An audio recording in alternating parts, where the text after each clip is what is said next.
and welcome to Browsing Axe. In this episode we're going to talk about dithering. What is dithering and why we do dithering and how dithering has been done in ASIAIR. First of all, what is dithering? By looking to this picture, we will see this galaxy, and by scrolling you see that the location of the galaxy shifted a little bit to the right or left or up or down. This is basically dithering. It's changing the position of your object within the frame by a few pixels, right, left, up or down, every few intervals, like you can set it every 3, 4 or 5 frames. And this will bring us to why we do dithering.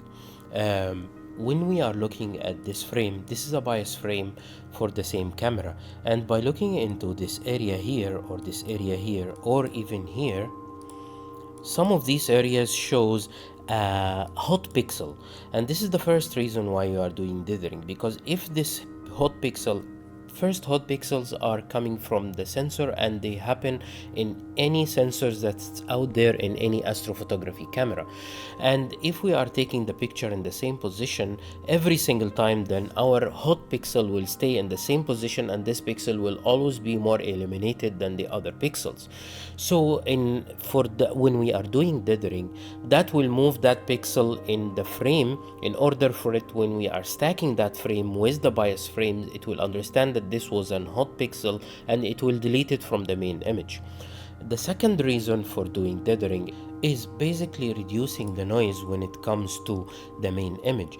By looking at here, you will find a lot of noise that is produced by the sensor, but this noise is based on each pixel, and each pixel produces a specific type of noise.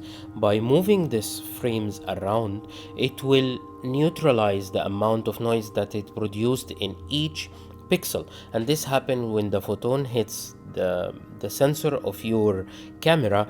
Then your sensor converted the pixels to electrons, and when this happens, this will shift a little bit the noise ratio for each pixel, and by dithering we'll be able to neutralize that amount of noise within the picture, and overall it will reduce the amount of noise within your picture.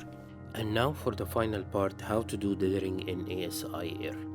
First, inside the ASIAIR, go to the guiding settings, and from the guiding setting go down to guiding advanced settings, and here you will find the option for dither, and if you click on it, it will give you an option to choose the distance and the intervals.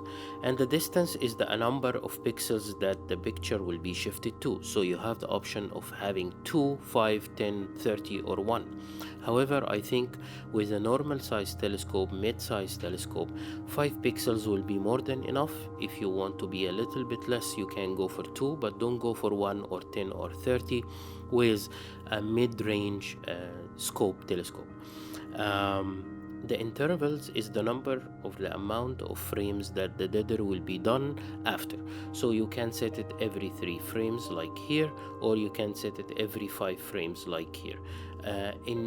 You can choose whatever you think it's best. However, I think, in my opinion, 3 frames will be good to work with at the beginning.